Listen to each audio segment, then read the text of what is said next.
Oh yeah, we are working on Project E36 today.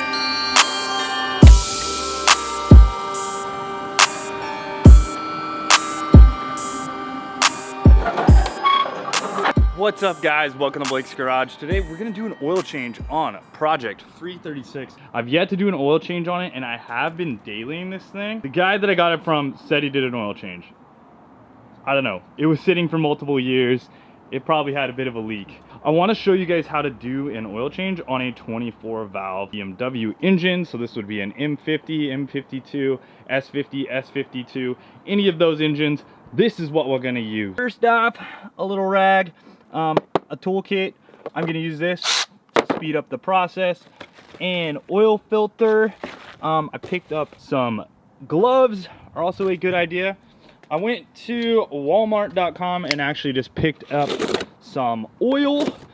This is kind of one of the more inexpensive ways of doing an oil change. So you can get this delivered to the store for free, or you can get it delivered to your house. Pretty simple, pretty straightforward. Here's what we got. So we got 2 cases of the Havoline SAE 10W40. So this stuff should be really good for this car. It'll be nice and fresh. It's a cool little box too.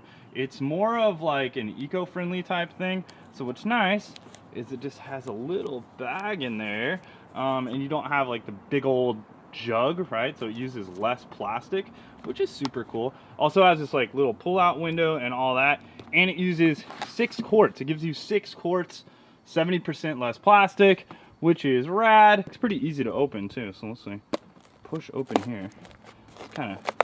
It's real different than anything I've ever used before. All right, then pour this direction. So what are we gonna do? Oh, right on. So you go like this. It's pretty cool. Put it in the box. Awesome. So 6 quarts of this stuff, because these cars take like, I think it's like 6 or 6.5 quarts in total. I actually fill up a little bit over on these E36 motors on the 24 valves, just because under high G they do kind of starve for oil, so it's technically not that bad of an idea because you get a little bit of lifter tick. This thing should pour out pretty nicely, so that is cool. Let's get back to that. So I actually got 2 of those, so if I need any more, I can do basically like half of another oil change or top off or whatever I need to do. I got a jack stand here, so I'll be using that. Also, I love using these guys. These are blocks that I put under the front wheels. To me, it's a lot easier. These are actually ramps. I don't use the ramp part because usually my cars are too low for that. Then I got an oil pan to collect the oil. I also put cardboard underneath the car. I like these open ones because you just run less of a risk of just glugging it everywhere. And always get a big pan. So this is a 5-gallon pan, or 18.9 liters. Certain cars take more oil, like I'm saying.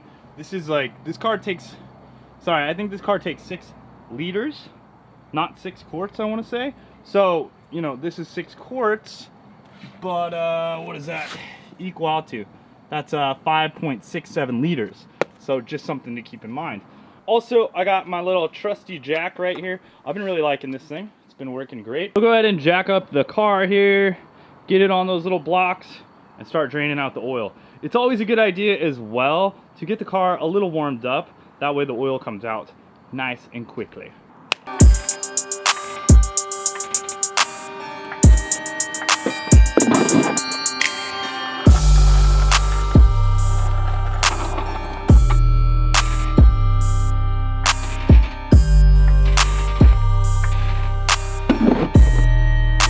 Car is nice and secure. Oh yeah, by the way, my car got toothless the other day on the way to work. The freaking grill fell out, so that's not cool. Gonna have to find one of those.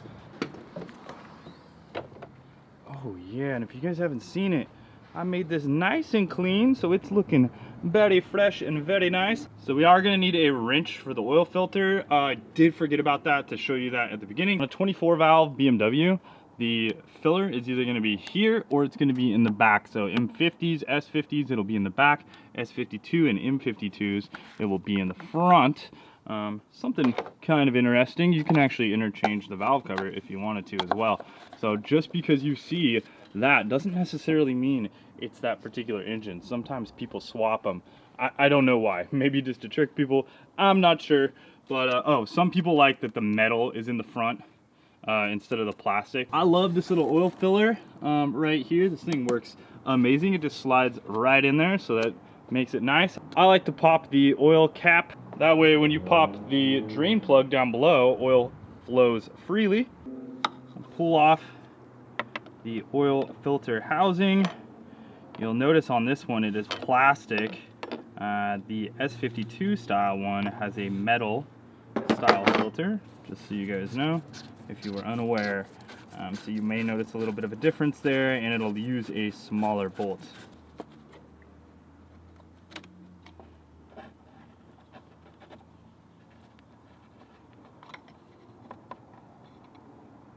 Boom.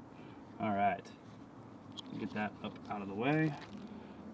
You'll notice here there are 2 O-rings on here. Every once in a while you're going to want to replace those if your filter came with it. Mine just came with the O-ring gasket right now and a crush washer.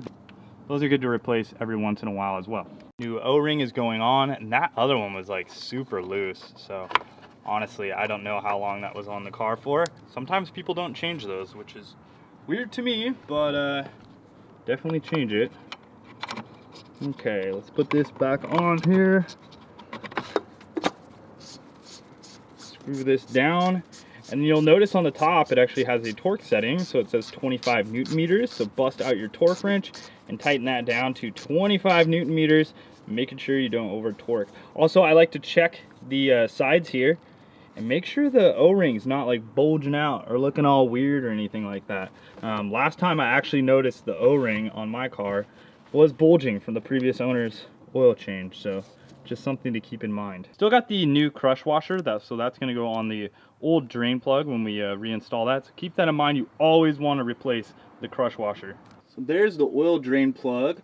It's right up in the rear sump of this thing, and as you can see, this car is pretty juicy. Honestly, it's getting pretty juicy. I don't know if the front main seal is leaking or what, but eventually I'll probably have to take care of that. It doesn't really sound that fun.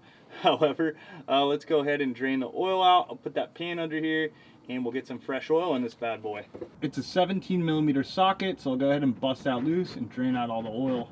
This isn't a necessary step, but I like using some sort of electric driver when I'm removing this. It just lets me remove it faster and I feel like I get less oil everywhere.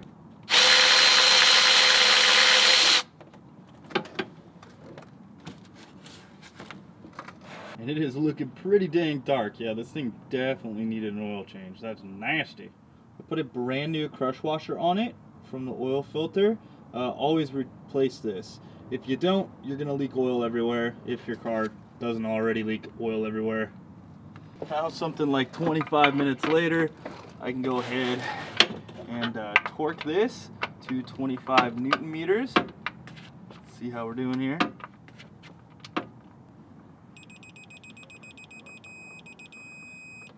All right, 25 Newton meters right there. We're good to go underneath the car. Now we're back up top. We can go ahead and grab the oil and start putting that in. This thing is a really good value because it comes with 6 quarts. Most come with 5. So this is a non-synthetic. This is just an SAE. They do make a synthetic one. Like I said, you can get all different types of this particular motor oil at walmart.com. I'll put a little link down below in the description if you guys want to check it out some more. But pretty cool, reusable bag, uses 70% less plastic. And then this little guy right here, this is cool. Don't use a knife on this, right? It says that, don't use a knife here. That would be bad news. So yeah, let's not do that. But what's pretty cool is this is going to give us a indicator level. And this is kind of like a handle here. Oh yeah, I like that. Cool. And then this pops open. So the idea here is that you're just saving more plastic and just adds a better value to the overall product here. So let's get this going. See how this works. Ooh, yeah. Nice. They say it has an anti-glug pour. And so far, it's pouring really damn good. Look at that. Mm-hmm. Oh, so pretty.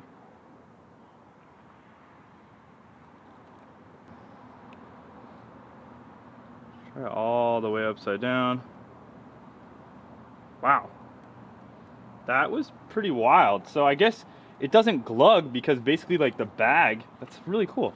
The bag is getting tighter, right? So it doesn't have to do like what a normal plastic one would do, and then it's reusable. So that's actually super handy. I actually really like that.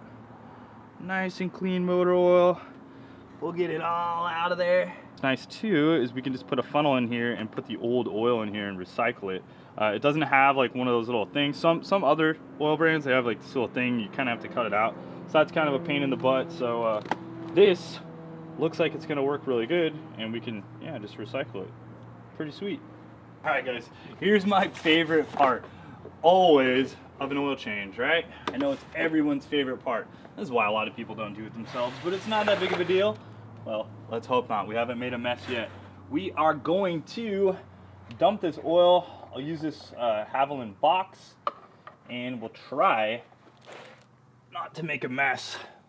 I want to see if this anti-glug technology works good for filling back up. I know this thing glugs sometimes. Oh yeah. I'll keep an eye on this little side view situation for it. Up. Yeah, that is full. So, that was scary. No. Actually worked like a charm. Now I got a little Havoline box filled back up. You can see the little bag, so I was able to reuse it, and I can recycle it, which is really nice. Just make sure, obviously, to not let this thing get punctured at all.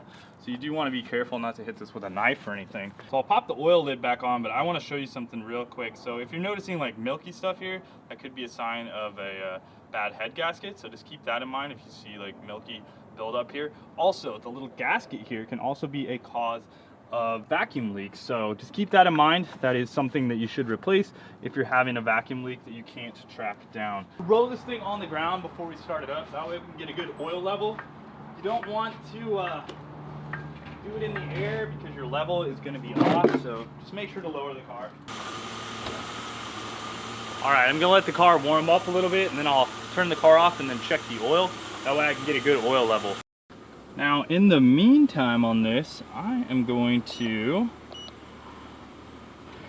reset my service light. So this is something that I think a lot of people just forget to do. All right, so now it's time to check the oil level. We'll see how we're looking here. I'll top it off just a little bit with that other one. Maybe add about, I don't know, half a quart or so, and we should be good to go. So let's see how I can do with filling this up again. I'm gonna use that little hole that this thing had so I can kind of read out how much oil I'm using. I like how this works. It kind of feels like you're making a pizza box or something along those lines. So pop that out. I'll pop this out and I can see how much I've used. That is probably good. Oops. Oh, it's kind of nice too. It absorbs because it's cardboard. Very nice. Makes it a little cleaner. We'll check this thing out. Oh yeah, it's nice and covered right there in the middle. So I am liking that. That looks absolutely good. That's a perfect level for me. So I ended up using, what did I use? 7 quarts basically, which is just a little over 6 liters, I think. So perfecto. All right, guys. Boom. Oil change is done on Project Free 36. This thing is like really ready to go and drive even more. I do need to grab one of these, like I was saying. That thing popped out. I know that's a pretty common issue on E36s, those and the corner markers. Luckily, my corner markers have been good. So thanks a lot for watching, guys. Let me know if you want to see any other sort of videos on E36. I've been doing a bunch of stuff to this thing, so I think window regulators will probably be next. Thanks for watching, guys. We'll talk to you soon. Later, and wrench on.